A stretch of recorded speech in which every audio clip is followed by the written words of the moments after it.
नमस्कार, स्वागत है आपका मेरे चैनल अब आपकी बारी में। तो चलिए आज जो हम टॉपिक शुरू कर रहे हैं वो है कि आप वोटर आईडी कार्ड कैसे बना सकते हैं या अगर आपने कुछ चेंजेस करवाने हैं तो कैसे करवा सकते हैं। देखिए जैसे आजकल आप सुन ही रहे हैं कि वोटर आईडी कार्ड और आधार कार्ड जो है वो लिंक करवाना एक ऑप्शन हो गया है, तो आप वो भी करवा सकते हैं। लेकिन अभी क्या है उसके डिटेल्स अभी हम आगे देखते हैं। लेकिन सबसे पहले आप ये जानिए कि आप वोटर आईडी कार्ड खुद कैसे बना सकते हैं ऑनलाइन, क्या प्रोसीजर है और अगर चेंजेस करवाने हैं तो कैसे करवा सकते हैं और बाकी जो उसमें डिटेल्स हैं वो क्या क्या हैं।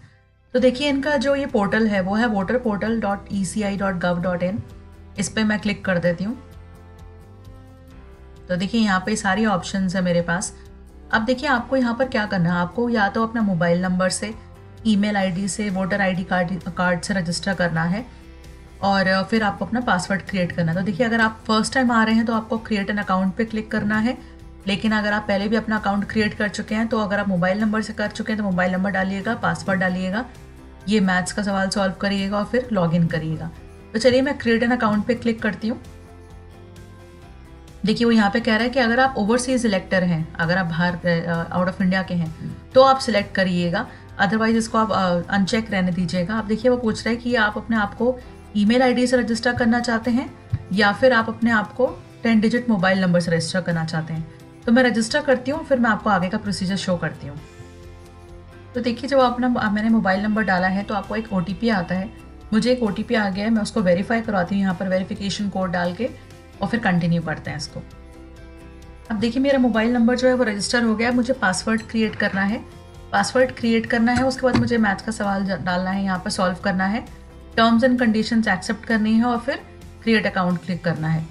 तो अब मैं पासवर्ड डाल देती हूँ, इसमें मैथ्स का सवाल सॉल्व करती हूँ और फिर इसको कंटिन्यू करके आगे का प्रोसीजर देखते हैं। तो ये देखिए मैंने रजिस्टर कर लिया है और अब देखिए यहाँ लिखा हुआ है वेलकम टू द पोर्टल। अब मैं पोर्टल में एंटर करती हूँ, फिर आगे का इसमें देखते हैं। अब देखिए यहाँ पे मेरे से पूछ रहा है नाम और सरनेम और कौन सा स्टेट यूनियन टेरिटरी को बिलोंग करती हूँ और जेंडर क्या है। उसको मैं सबमिट करूँगी और फिर प्रोसीजर आगे का इसमें देखेंगे। अब देखिए जब आप ये डिटेल्स एंटर कर देंगे तो ये है जो डैशबोर्ड। अब देखिए डैशबोर्ड को हम देख लेते हैं कि इसमें क्या क्या स्टेप्स हैं, इसमें क्या क्या ऑप्शंस हैं आपके पास। तो देखिए सबसे पहले अगर आपको नया रजिस्टर करवाना है वोटर रजिस्ट्रेशन तो वो ये है। अगर आपको करेक्शन करवाना है वोटर आईडी में, जैसे मान लीजिए नाम गलत है या आयु गलत डाल दी, तो वो आप यहाँ पे करवा सकते हैं। किसी दूसरा एड्रेस पे मूव कर गए हैं और आपको वो एड्रेस डिटेल्स अपडेट करवाना है तो ये प्रोसीजर है। अपना वोटर आईडी कार्ड रिप्लेस करवाना है, जैसे मान लीजिए फट आ गया है तो आप वो ये यहाँ पे कर सकते हैं। और डिलीशन का ऑप्शन, तो देखिए सारे हैं। बाकी देखिए ऊपर जो ऑप्शंस हैं वो ये है कि होम, तो यही सेक्शन हो गया होम का। इलेक्टोरल सर्च पे अगर मैं क्लिक करती हूँ तो देखिए वो बता देता है कि मेरा जो इलेक्टोरल रोल है उसमें जैसे जो इन्होंने लिखा हुआ है search your name electoral roll using voter ID number. तो आप अपना वोटर आईडी नंबर यहाँ पर एंटर करिए और कंटिन्यू करिए, तो वो आपको बता देगा आपका इलेक्टोरल रोल के बारे में। ठीक है, ये ऑप्शन हो गया। अब देखिए अगर कोई कंप्लेंट आपने कर रखा है या करना चाहते हैं तो वो यहाँ से कर सकते हैं। स्टेटस ट्रैक करना है कंप्लेंट का या अपनी एप्लीकेशन का, जैसे मान लीजिए आप नया वोटर ऐप रजिस्ट्रेशन करते हैं या चेंजेस करवाते हैं और उसका स्टेटस देखना चाहते हैं, वो यहाँ से देख सकते हैं। देखिए यहाँ पर जो भाषा भी है वो इंग्लिश है, लेकिन अगर आप हिंदी में करना चाहते हैं तो देखिए मैं हिंदी में कर देती हूँ। और जो पूरा जो पोर्टल है देखिए अब ये हिंदी में हो गया। तो अगर आपको ये ईजी लगता है आप इसको कर लीजिए ऐसे। और यहाँ पे देखिए सारा डिटेल्स अब आपको हिंदी में मिलेगा। और यहाँ पर जो है मैं इसको आपको आगे का दिखाती हूँ। देखिए यहाँ पर ना या तो आप वेबसाइट के थ्रू भी कर सकते हैं और या फिर जो इनका देखिए 1950 इनका ये कॉल सेंटर का नंबर है, आप यहाँ से भी जानकारी ले सकते हैं। जैसे पास के किसी वोटर आईडी केंद्र के बारे में आप जानना चाहते हैं तो वो सब पूछ सकते हैं। और अगर आप थोड़ा इंटरनेट सेवी हैं, आप यूज़ करते रहते हैं एप्लीकेशंस वगैरह, तो आप उनकी एप्लीकेशन पे डाउनलोड कर सकते हैं। तो ये सारी ऑप्शंस आपके पास अवेलेबल हैं। तो चलिए आज मैं आपको दो ऑप्शंस इसमें शो करती हूँ। पहला है नया वोटर रजिस्ट्रेशन, कि अगर आपको नया वोटर रजिस्ट्रेशन करवाना है तो आपने कैसे करवाना है। तो देखिए ये जैसे नाम आ रहा है यहाँ पर और यहाँ पर वो ये एक तरीके से रोबोट है जो आपको बोल रहा है कि भाई मैं आपकी मदद करूँगा आगे। तो लेट्स स्टार्ट पे क्लिक करते हैं। अब देखिए वो आपसे पूछ रहा है कि आप फर्स्ट टाइम अप्लाई कर रहे हैं या ये आप फर्स्ट टाइम अप्लाई कर रहे हैं या आपके पास ऑलरेडी वोटर आईडी कार्ड है। अगर आप फर्स्ट टाइम कर रहे हैं तो आप इस पर क्लिक करिए कि हाँ मैं फर्स्ट टाइम अप्लाई कर रहा हूँ या कर रही हूँ। अब देखिए वो आपसे पूछ रहे हैं कि आप इंडियन सिटीजन नहीं हैं कि आप इंडियन सिटीज़न हैं लेकिन आउटसाइड इंडिया रहते हैं, और आप इंडियन सिटीज़न हैं विद इन इंडिया रहते हैं। तो चलिए पहली ऑप्शन ही ले लेते हैं, रिजाइडिंग इन इंडिया। आप इस पर क्लिक करिए, सेव एंड कंटिन्यू। अब देखिए यहाँ पर आपको अपना ईयर डालना है, मंथ डालना है, डेट ऑफ बर्थ, डेट डालनी है, कहाँ पैदा हुए थे वो आपने डिटेल्स डालनी है यहाँ पर, और अपना जो एक बर्थ का डॉक्यूमेंट है वो आपको सिलेक्ट करना है। अब देखिए बर्थ डॉक्यूमेंट में क्या है, जैसे आपको बर्थ सर्टिफिकेट है, पासपोर्ट बना हुआ है वो है, पैन कार्ड अगर है वो, ड्राइविंग लाइसेंस है वो, आधार कार्ड, या मान लीजिए आप सर्टिफिकेट भी लगा सकते हैं 10th-12th की, क्योंकि वहाँ पे भी डेट बर्थ की इन्फॉर्मेशन होती है, या मार्कशीट। तो आपको जैसे मान लीजिए आप चूज़ करिए फॉर एग्जांपल आधार, मैं आपको एग्जांपल दे रही हूँ। फिर आपको जो है अपना जो डॉक्यूमेंट है वो अपलोड करना होगा। वो सिंपल प्रोसीजर है। आप यहाँ पर सिलेक्ट फाइल पे क्लिक करिए और आपके पास वो फिर ऑप्शंस आ जाएंगे। आप यहाँ से फिर वो चूज़ करके अपने कंप्यूटर से चूज़ करके सिलेक्ट कर दीजिए और फिर अपलोड पे क्लिक करिए। मैं आपको शो कर देती हूँ ये ऑप्शन। जैसे मान लीजिए मैं इस पर क्लिक करती हूँ, देखिए ये डमी है सारा, तो इसलिए मैं अभी फ़िलहाल कुछ भी चूज़ कर रही हूँ। लेकिन जब आप करेंगे तो आप ध्यान रखिएगा कि आप रेलिवेंट ही अपलोड करिएगा। अब देखिए ये भी ध्यान रखिएगा, सपोर्टेड फॉर्मेट यहाँ पे 2 MB की फ़ाइल मांग रहा है ज़्यादा से ज़्यादा, तो इसमें मैं छोटी फ़ाइल देखती हूँ फिर शो करती हूँ आपको आगे का। देखिए जैसे मैंने यहाँ पर अभी डिटेल्स एंटर कर दी हैं, यहाँ पर मैंने एक डमी फ़ोटो लगा दी है। देखिए आपके पास ना एक डिजी लॉकर का भी ऑप्शन होता है, तो अगर आप डिजी लॉकर के बारे में नहीं जानते हैं तो उसको छोड़ दीजिएगा। डिजी लॉकर एक तरीके से वही है जैसे कि मान लीजिए हमारे पास एक ऑनलाइन जैसे हमारा एक लॉकर होता है, बैंक में लॉकर होता है या किसी के घर में भी लॉकर होता है, ऐसे एक तरीके से लगा लीजिए एक ऑनलाइन लॉकर होता है, गवर्नमेंट की तरफ से है, जहाँ पर आप अपने सारे डॉक्यूमेंट सेफ रख सकते हैं ई कॉपी में, ऑनलाइन कॉपी में, और जब टाइम मिले तो आप उसको यूज़ कर सकते हैं। जब आपको कहीं पर शो करना हो, जैसे अभी यहाँ पर है, तो आप डिजी लॉकर का ऑप्शन भी चूज़ कर सकते हैं। तो ये आपके पास दोनों ऑप्शंस अवेलेबल हैं। तो देखिए मैं ये फॉर्म भरती हूँ, फिर आपको आगे का प्रोसीजर शो करती हूँ। अब देखिए इसमें जो लास्ट स्टेप है वो ये है कि एज डिक्लेरेशन। तो आप डाउनलोड एज डिक्लेरेशन पे क्लिक करिएगा। यहाँ पर देखिए एक फ़ाइल खुल जाएगी, एक PDF फाइल खुल जाएगी, और यहाँ पर देखिए वो ये लिख रहे हैं कि कोई भी इलेक्टर 21 साल से अबव का जो एक फ्रेश रजिस्ट्रेशन करवा रहा है या करवा रही है उसके लिए है ये। और यहाँ पे अपना लिस्ट में लिखा हुआ उन्होंने कि आई मतलब मेरा नाम ये है, मैं बेटा बेटी या मैं वाइफ जो हूँ इसकी हूँ, यहाँ के रेजिडेंट हूँ, और यहाँ पर मैं अप्लाई कर रही हूँ इस कॉन्स्टिट्यूंसी में। तो जैसे मान लीजिए आप कहीं पर भी रह रहे हैं तो उसका जो कॉन्स्टिट्यूंसी बनेगी वहाँ का, और मेरा नाम कहीं भी किसी इलेक्टोरल रोल में नहीं है फ़िलहाल के लिए। ऑब्वियसली जब आप फर्स्ट टाइम बनवा रहे थे कहाँ से होगा। अपना प्लेस मेंशन करिएगा, डेट और अपना साइन। उसके बाद जब ये साइन करके फिर आपको ये यहाँ पर अपलोड करना होगा। देखिए यहाँ पर ये ऑप्शन दिया हुआ है, वो करने के बाद फिर सेव एंड कंटिन्यू करिए और जो नेक्स्ट स्टेप है वो फॉलो करिए। अब देखिए नेक्स्ट स्टेप में आपको अपनी डिटेल्स भरनी है, कौन से जेंडर को आप बिलोंग करते हैं, आपका नाम क्या है, तो वो डिटेल्स आप डालिएगा यहाँ पर। अपने पिक्चर अपलोड करिएगा, ठीक है। आप लेकिन देखिए ध्यान में रखिएगा कि कलर फोटोग्राफ अगर है तो वो पासपोर्ट साइज़ में होनी चाहिए और क्लियरली आपका फेस उसमें शो करना चाहिए। और देखिए ये डायमेंशंस का आप ध्यान रख लीजिएगा। तो अगर आपको नहीं मालूम है तो जो आसपास कोई फोटोग्राफर हैं तो आप उनसे पूछ लीजिएगा, वो आपको बता देंगे पासपोर्ट साइज़ फ़ोटोग्राफ के बारे में। और इसका जो ये भी कह रहे हैं कि जो 200 KB है उससे कम का होना चाहिए, मतलब कम से कम साइज़ की होनी चाहिए। तो ये आप ध्यान में रखिएगा। और अगर देखिए यहाँ पे ये उन लोगों के लिए है जो किसी ना किसी डिसेबल जोन में आते हैं। तो जैसे मान लीजिए अगर आपको चलने में कोई प्रॉब्लम है या विजुअल का इशू है, डेफ एंड डम या कोई अदर, सिलेक्ट करिएगा। अगर कुछ नहीं है, आप बिल्कुल ठीक ठाक हैं, तो आप नो डिसेबिलिटी जो ये है चेक ये रहने दीजिएगा, सेव एंड कंटिन्यू। तो फिर इसका आगे का प्रोसीजर देखते हैं आप। अब देखिए जब आप नेक्स्ट स्टेप पर आ जाते हैं तो वो पूछ रहा है कि अगर आपके घर में किसी का वोटर ID ऑलरेडी इशूड है तो आप वो डाल दीजिए यहाँ पर। तो जैसे अगर मम्मी का, पापा का या आपके हस्बैंड या आपके वाइफ का, तो आप वो डाल सकते हैं।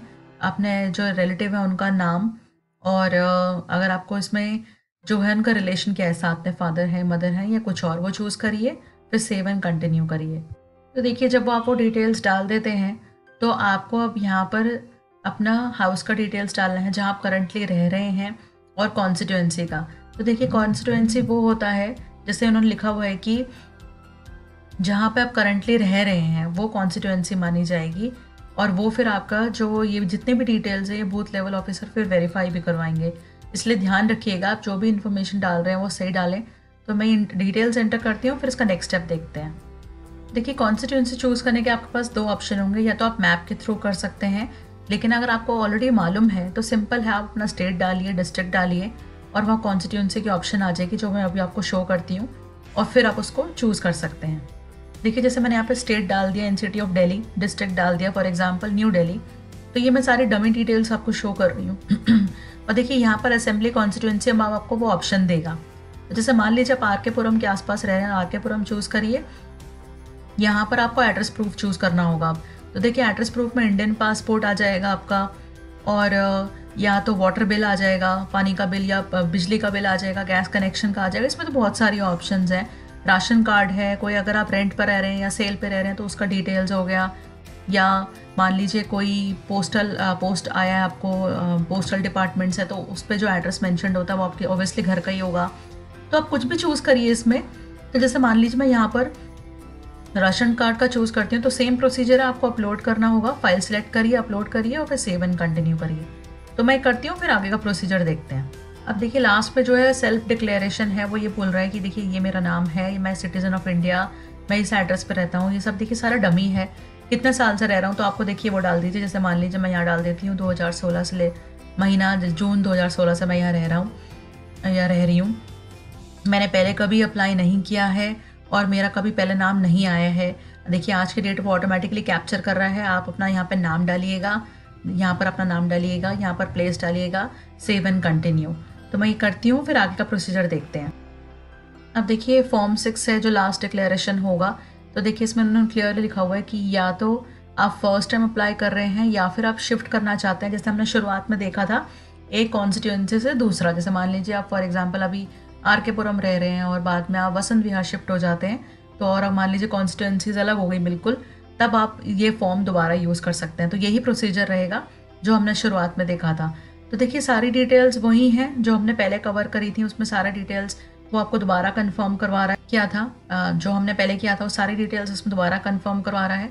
अगर मैं इसको सबमिट करती हूँ तो देखिए ये जो एप्लीकेशन है वो रजिस्टर हो गई है, और अगर मेरे को इसको विड्रॉ करनी होगी तो मैं विड्रॉ कर सकती हूँ। अब जो है मैं क्या कर सकती हूँ, इस एप्लीकेशन के थ्रू मैं अपना जो रेफरेंस ID है वो सब मैं अपनी जो एप्लीकेशन है वो मैं ट्रैक कर सकती हूँ। तो देखिए मैं यहाँ अगर वापस आ जाती हूँ, ट्रैक स्टेटस पे क्लिक करती हूँ, एप्लीकेशन।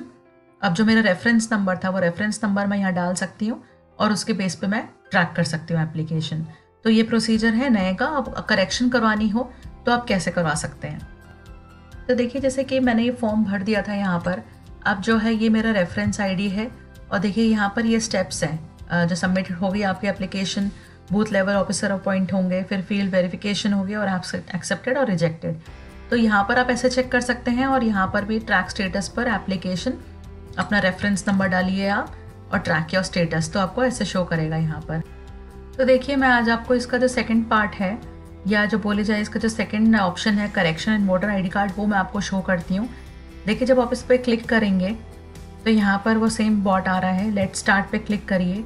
अब देखिए पूछ रहा है कि आपके पास वोटर ID नंबर है, नहीं है तो नो, है तो हाँ पे क्लिक करिए, अपना वोटर ID कार्ड डालिए और उससे डिटेल्स मिलेंगी। वो मैं करती हूँ, फिर आपको आगे का शो करती हूँ।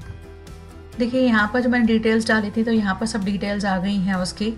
आप सेव एंड कंटिन्यू पे क्लिक करिए। तो देखिए अब आपसे मोबाइल नंबर मांगेगा, तो मोबाइल नंबर आप यहाँ पर एंटर करिए, वो फिर वेरीफाई करके आपको OTP देगा और फिर आप इसको आगे कंटिन्यू करिएगा। अब देखिए वो पूछ रहा है यहाँ पर कि आपको क्या चेंजेस करवाने हैं। तो आप सिर्फ 3 मैक्सिमम सिलेक्ट कर सकते हैं, जैसे कि नाम करवाना है आपने, डेट ऑफ बर्थ करवानी है, जेंडर। तो आप जो मैक्सिमम है वो 3 ही कर सकते हैं। और देखिए आप मैं अगर 4th सिलेक्ट कर भी रही हूँ तो वो ऑप्शन नहीं आएगा। तो अगर आपको जैसे फॉर एग्जांपल ये सब चेंजेस करवाने हैं तो आप सेव एंड कंटिन्यू पे क्लिक करिए, मोबाइल नंबर अपना एंटर करिए और उसमें वो आपको 10 डिजिट जो है वो OTP कोड भेजेंगे, और फिर आप उसके बाद इसको चेंजेस आप रिक्वेस्ट कर सकते हैं। तो जैसे मान लीजिए मैं यहाँ पे 3 चूज़ कर रही हूँ और देखते हैं इसमें आगे का प्रोसीजर क्या है। तो देखिए यहाँ पर आप अपना नाम डालिए जो आपको चूज़ करना है या जो अपडेट करवाना है, फाइल चूज़ करिए, उससे रिलेटेड आपको जो है यहाँ पर अपना डॉक्यूमेंट डालना होगा। डॉक्यूमेंट के लिए जैसे ये प्रूफ है, फिर आप इसको सिलेक्ट फाइल टू अपलोड पे क्लिक करिए, अपलोड करिए, और जैसे आपने अपना जेंडर इसमें आपने अपडेट करवाना है वो करिए, सेव एंड कंटिन्यू। तो देखिए जब आप ये कर देंगे तो आपकी जो एप्लीकेशन है ये पहुँच जाएगी आगे, और वो फिर आपके जो डॉक्यूमेंट्स हैं वो सारे चेक कर लेंगे और उसके बेस पर आपका जो है ये एप्लीकेशन प्रोसेस हो जाएगा। लेकिन ध्यान रखिएगा कि सारी जो डिटेल्स हैं आप ध्यान से भरें और इसमें कुछ गड़बड़ ना हो, और जो डॉक्यूमेंट है वो भी आप उस हिसाब से लगाएं। तो मैं आशा करती हूँ कि जो ये वीडियो मैंने आपको एक्सप्लेन करी है फ्रेश एप्लीकेशन और चेंजेस की, वो क्लियर हुआ हो। फिर भी कोई डाउट या क्वेश्चन रहते हैं तो विदिन 24 आवर्स आप हमें यहाँ पे रिप्लाई कर सकते हैं, अपने क्वेश्चंस रेज कर सकते हैं और विदिन 24 आवर्स हम आपको इसमें रिप्लाई कर देंगे। और ऐसे ही अपडेटेड कंटेंट के लिए बने रहिए हमारे चैनल के साथ, ज़रूर फॉलो करिएगा। अब आपकी बारी। Thank you so much, take care.